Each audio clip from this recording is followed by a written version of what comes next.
Hi there and welcome to iQuanta's YouTube channel. Don't forget to subscribe to it because that's how you actually get access to all these high quality content. So this is going to be our passage 9 of the series where you and I sit down together and practice some passages in order to be on the same wavelength. I'm sure it will take you over to a great score. In case you are new to this channel and it is our first interaction, my name is Vikrant. I've scored 100% and 100 percentile in the CAT VARC section, and this is the place where I act as your personal coach for all things related to English, communication skills, mental aspects of preparation. So the plan is very simple. I will take you through a passage along with the questions for you to solve, and once you have solved it, you and I will read the passage together and solve every question. Thread where we'd learn how exactly we go on to eliminate and approach and assess. So let's go ahead and dive into it. So please pause the video, read this, and then I'll take you forward. Next, pause.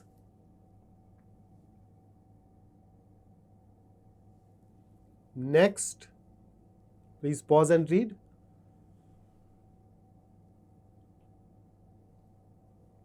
Okay, next.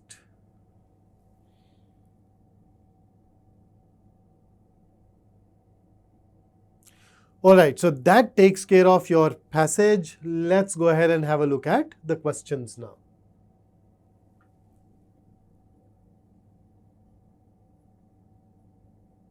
So pause, answer this question, and then we'd be ready to move over to the next one. Okay, that's question number 2 now. Please pause and answer. I hope you're done. And here is question number 3. And with that, let me take you over to the last question. So now that you have gone through the entire passage and the question on your own, let's go ahead and talk about the passage in detail. So let's start. The biggest challenge, and then there are these brackets, the nutmeg's curse by Ghosh throws down. So basically this tells us that there is this book or an article called the Nutmeg's Curse. That's something that we know so far. So this book or this article throws down a challenge. And what is that challenge? It's the biggest challenge, and the challenge that it throws down is the prevailing understanding of when the climate crisis started. Most of us have accepted that it started with the widespread use of coal at the beginning of the industrial age in the 18th century and worsened with the mass adoption of oil and natural gas in the 20th. So introduces a thesis, right? What is the focus of the Nutmeg's Curse? The focus is to challenge our understanding of when the climate crisis started. So this gives you the conventional wisdom.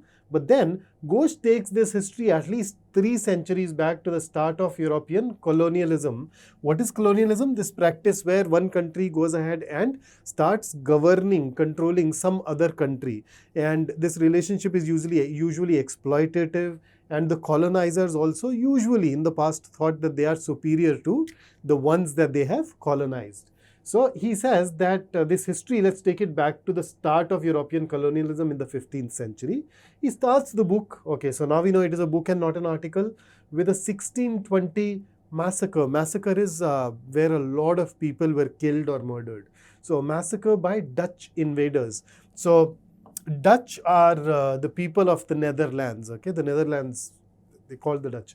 So then by Dutch invaders determined to impose a monopoly on nutmeg cultivation. Okay, by the way, we did not really talk about it, but nutmeg is the name of one of those spices that we use. It's called jaifal in Hindi. I don't know what it is called in your part or your language, but so this is some particular spice which was cultivated in the Banda Islands in today's Indonesia. Now these people from the Netherlands came and they wanted to impose a monopoly on nutmeg cultivation. They wanted to be the only ones to grow nutmeg at this place. Not only do the Dutch systematically depopulate the islands through genocide, so you kill all the people belonging to that particular race there on those islands, they also try their best to bring nutmeg cultivation into Plantation mode. Okay.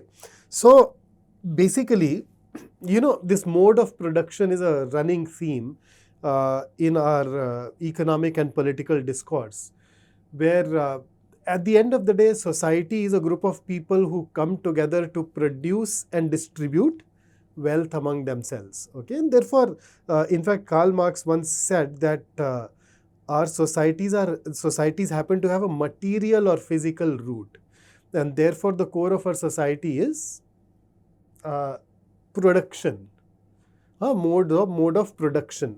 So within those modes of production, one such mode is plantation mode, where basically you grow a single crop over a large area in order to earn money through it. Okay, so just to give a summary, Ghosh said that Ghosh takes us back by at least 3 centuries and to the start of European colonialism. And he says that we can at least take the conversation that far, where the Dutch tried to create a monopoly on the nutmeg cultivation. These are the 2 points to which Ghosh returns through examples from around the world. So which 2 points? One, how European colonialists decimated is destroyed thoroughly, utterly, not only indigenous populations that were local or native to those areas, but also indigenous understanding of the relationship between humans and earth. So you notice different cultures may look at things differently, right? For instance, I live in North India, and in North India, whenever I meet somebody who's an elderly, I tend to call that person an uncle or an auntie. But if I call my actual relatives uncle or auntie, they get offended. We have these specific terms for, maternal uncle and maternal aunt and paternal uncle and paternal aunt, right? Remember, so you got mama, mami, chacha, chachi, thau, thai. If I don't use those terms, if I just call them uncle, auntie, they think that I'm treating them as a stranger. Whereas, if you look at the Western world, things are completely different. Similarly, in our part of the world, children keep on staying with their parents, mostly. But then in the Western world, once they're 18, they are expected to move out. So they have a different relationship with the children. So imagine if somebody from a new culture comes over and starts ruling this new land, they may also bring in their own culture, their own worldview, their own way of looking at different things. So when the Westerners came in, they treated the earth as basically a resource. But these indigenous populations could have been different, but because of their colonization, because of their decimation by these colonists or colonialists, not colonists, colonialists, that also changed to how this was an invasion not only of humans but of the earth itself, and how this continues to the present day by looking at nature as a resource to exploit. Okay, we know we are facing more frequent and more severe heat waves, storms, floods, droughts, wildfires due to climate change. So a lot of negative things happening due to climate change. We know our expansion through deforestation, dam building, canal cutting. In short, terraforming. Terraforming is where you change or alter the surface features of the land in order to make it more suitable for yourself. So imagine a place where there is no water reservoir. You build a dam and you have water reservoir. You build a dam and you're able to supply water round the year instead of only seasonally. Canal cutting, a place where there was no water, you kind of diverted water through a canal to that particular area. So terraforming. So in short, terraforming, the word Ghosh uses, has brought us repeated disasters. Are these the responses of an angry Gaia who has finally had enough? So Gaia is basically another name for the earth. It is used quite often in science fiction and happens to have an interesting history. So we're saying, has the earth had enough with us?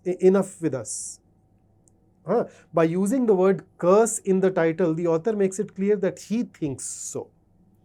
Okay, and then the next paragraph is a little interesting. I use the pronoun who knowingly because Ghosh has quoted many non-European sources to inquire into the relationship between humans and the world around them, so that he can question the prevalent way of looking at Earth as an inert object to be exploited to the maximum. Now hang on. What is the implication of I use the pronoun who knowingly? So this is the pronoun that we are talking about. Let me clear it up so that I can focus on the word. So in this particular case, you notice who is being used for the earth. Now, in English, we actually have three relative pronouns. We have who, we use which, and we use that. Now, the deal is, who is used for persons and which is used for everything else. Okay, that can be used for persons as well as everything else, but it's not a grammar session. So the key thing is, who is used for persons. So the author has used who for the earth, whereas typically we'd think of earth as not a person but as an object. So grammatically you'd use the pronoun which. But the author has used the pronoun who, and here he justifies it. He says, I have used who knowingly. Don't think that I have committed a grammatical error. Don't think that, hey, he should have used which, but then, okay, he mistakenly used who. No, he says that I'm using it knowingly because in that book, Ghosh has quoted many non-European sources to inquire into the relationship between humans and the world around them, so that he can question the prevalent way of looking at Earth as an inert object to be exploited to the maximum. So this actually hints at the fact that there are a lot of non-Europeans who do not think of Earth as an object. So by looking at these, he is able to question this. So as Ghosh's text, notes and bibliography show once more, none of this is new. So Ghosh is not the first person who's done that. There have always been challenges to the way European colonialists looked at other civilizations and at Earth.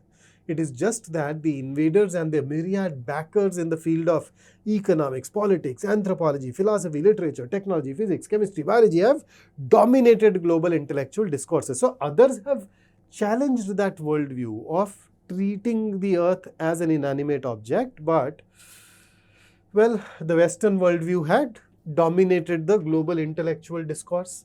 There are other points of view that we can hear today if we listen hard enough. Those observing global climate negotiations know about the Latin American way of looking at Earth as Pachamama, Earth Mother. So the moment you say mother, it is no longer an inert object, right?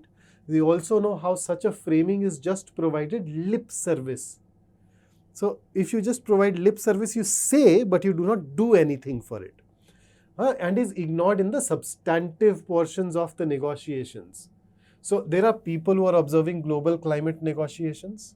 Within negotiations, you have some substantive portions. Substantive here will be important, big, relevant.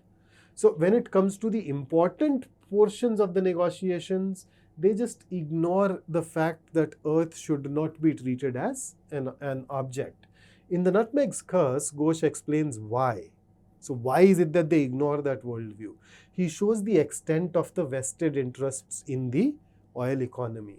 Okay, so there is an economy that runs on oil. There are people and organizations who benefit from this, from the continuation of this oil economy. So they are called the vested interests. Not only for oil exporting countries. So obviously if a country primarily exports oil, like quite a few in the Middle East, they would want the oil economy to continue, but also for a superpower like the US that controls oil drilling, oil prices and oil movement around the world. Many of us know power utilities are sabotaging decentralized solar power generation today. So power utilities are basically all those firms who generate and distribute power today. So remember, there are these power plants, right? Thermal, hydroelectric, nuclear. They don't want decentralized solar power generation. So decentralized solar power generation is that, okay, if I talk about a country like ours, today you can buy up some land, set up a solar power plant, and then start supplying that to the government. But the power utilities, and the decentralized is there are different people or different individuals who are doing it on their own. So there is no common or centralized generation happening. They don't like it because it hits their revenues and control. So revenues is one thing. They also don't like to give up that control, and how the other points of view are so often drowned out. So on the whole, if we look at this particular passage, it talks about this book called The Nutmeg's Curse and some of the core points made in that book. So in that book, the core point is that, hey, don't think that climate crisis started today. It started at least 3 centuries ago with the start of European colonization. And then it talked about how that colonization changed things. It destroyed the locals, also destroyed their worldview of looking at their relationship with the earth, etc. And then why those things happened. So it eventually all boils down to those economic interests. And he also says that these things are not new, they are there, it is just that they are getting drowned out because of the dominance of that European way of looking at things. Okay, so that's our first question. On the basis of information in the passage, which one of the following is not a reason for the failure of policies seeking to address climate change? So what all reasons have been cited for the failure of policies? Remember, even the last paragraph, we have things like vested interests, etc. So let us see how many we are able to identify. A, the greed of organizations benefiting from non-renewable energy resources. Yes, the vested interests, the oil industry, that's non-renewable energy resource.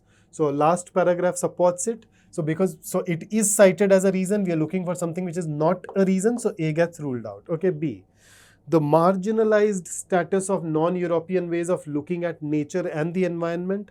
Absolutely yes, there are 2 paragraphs last and the third last where it has been cited as a reason.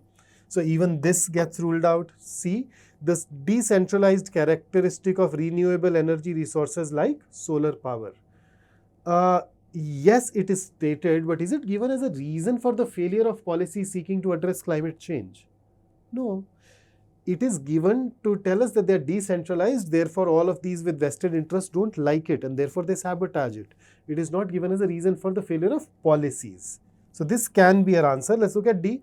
The global dominance of oil economies and international politics built around it. Last paragraph very clearly. So even this gets ruled out. So our best answer for the first question is option C. So it is more of what I'd say a specific detailed question, but you notice what the question creator has done.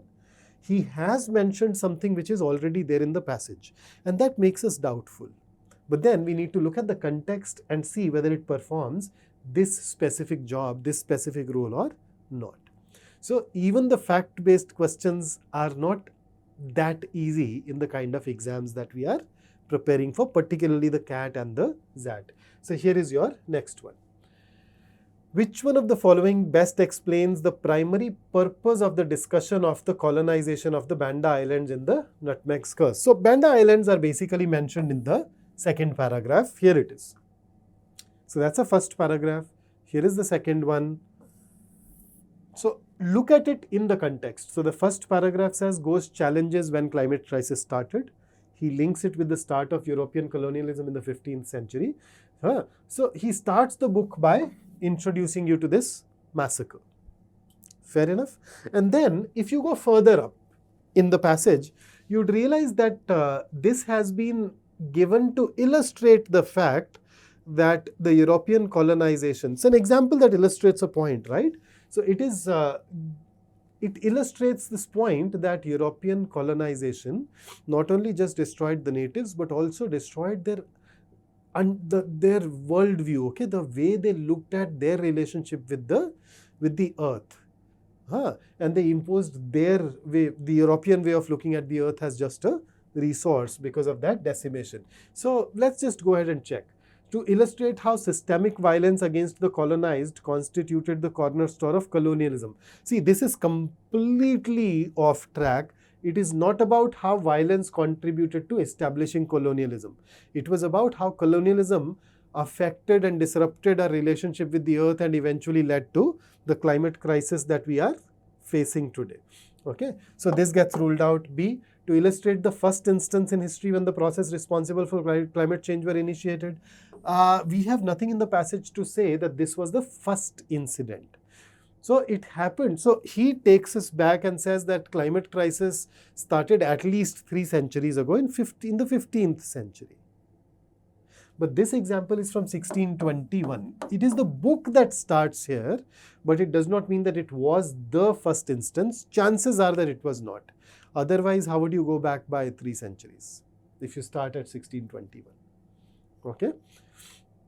Then C, to illustrate the role played by the cultivation of certain crops in the plantation mode in contributing to climate change. No, it was not the crop, but the fact that the way you looked at your relationship with the earth that changed. So even this can be ruled out. D, to illustrate how colonialism represented and perpetuated the mindset that has led to climate change? Absolutely yes. If you read the paragraph immediately after, I think that will absolutely make it clearer, and therefore the best answer for us is going to be option D. How about question 3? All of the following can be inferred from the reviewer's discussion of the new nutmeg curse except. So once again, we need to conclude things about the nutmeg curse. 3 of these are going to be true, 1 of these will not be true, and the one which is not true is going to be our answer. So typically, when I look at except, you can always change it. You can say except basically means which of the following cannot be inferred. That's it. So just change that except into not, and that's suitable. So let's see. A, academic discourses have always served the function of raising awareness about environmental preservation. Can't say. There is nothing in the passage that tells us that the academic discussions have always raised awareness. In fact, there is this global intellectual domination by the Western worldview that has in fact desensitized us towards environment. So it's not just can't say, it actually leans towards being probably false. Let's have a look at B. Environmental preservation policy makers can learn a lot from non-European and or pre-colonial societies. Yes, according to the passage. Remember second paragraph, Banda Island pre-colonial societies had a different way of looking at the earth. And then there are quite a few non-European sources too. They're mentioned even in the last paragraph, beginning second last paragraph. So this is true. See, the contemporary dominant perception of nature and the environment was put in place by processes of colonialism. Now, if you read the first 3 paragraphs, you can very easily conclude C. So this is also true. D, the history of climate change is deeply intertwined with the history of colonialism. True, according to the book. Yes. So B, C and D are true. A is not true, and that is why A is going to be our answer to question number 3. And now let's go ahead and have a look at the 4th one. Which one of the following, if true, would make the reviewer's choice of the pronoun who for Gaia inappropriate? Now, what made this appropriate? So let's go ahead and check. So he is using who because there are these non-European sources. That look at their relationship with the world around them in a very particular way, and that worldview allows you to challenge the earth as an inert object. So basically from this we can infer that these sources had a worldview that earth is not to be treated as an inert object. Remember in the last paragraph, Paka Mama or something, Mother Earth, that was a non-European viewpoint. So because these non-European sources treat earth as a living entity, as a person, the author also decided to use who. Now, what will make it inappropriate? Modern Western science discovers new evidence for the earth being an inanimate object. But then, modern Western science, the Western world even earlier treated it as inanimate object, and the use of who was justified. Right? So, how have things changed here? Western science treated it as inanimate earlier. This answer says that they have discovered new evidence to prove it is inanimate. But then that was the case even earlier, and the fact that who was justified back then should once again be used to justify it now. So it won't be inappropriate. B. Ghosh's book had a different title, The Nutmeg's Revenge. That does not. Irrelevant.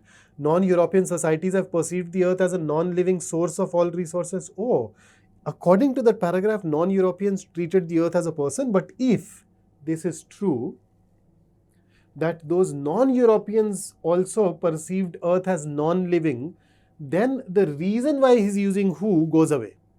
And therefore, This gets the justification for who gets weakened. So this can definitely help. Let's look at D. There is a direct cause-effect relationship between human activities and global climate change. Irrelevant for this. So the best answer for us will remain option C. So that takes care of this particular passage. But before I leave, let's talk about this. Challenges are gifts that force us to search for a new center of gravity. Don't fight them. Just find a new way to stand. So if you're getting things wrong, don't worry about it. Just find a way to get things right. So that's it from me. Don't forget to like the video, and yes, subscribe to the channel, press the bell icon so that when I upload the next video, you are the first one to know. So until I see you, stay safe, stay focused, stay in touch. Let's meet soon. Take care.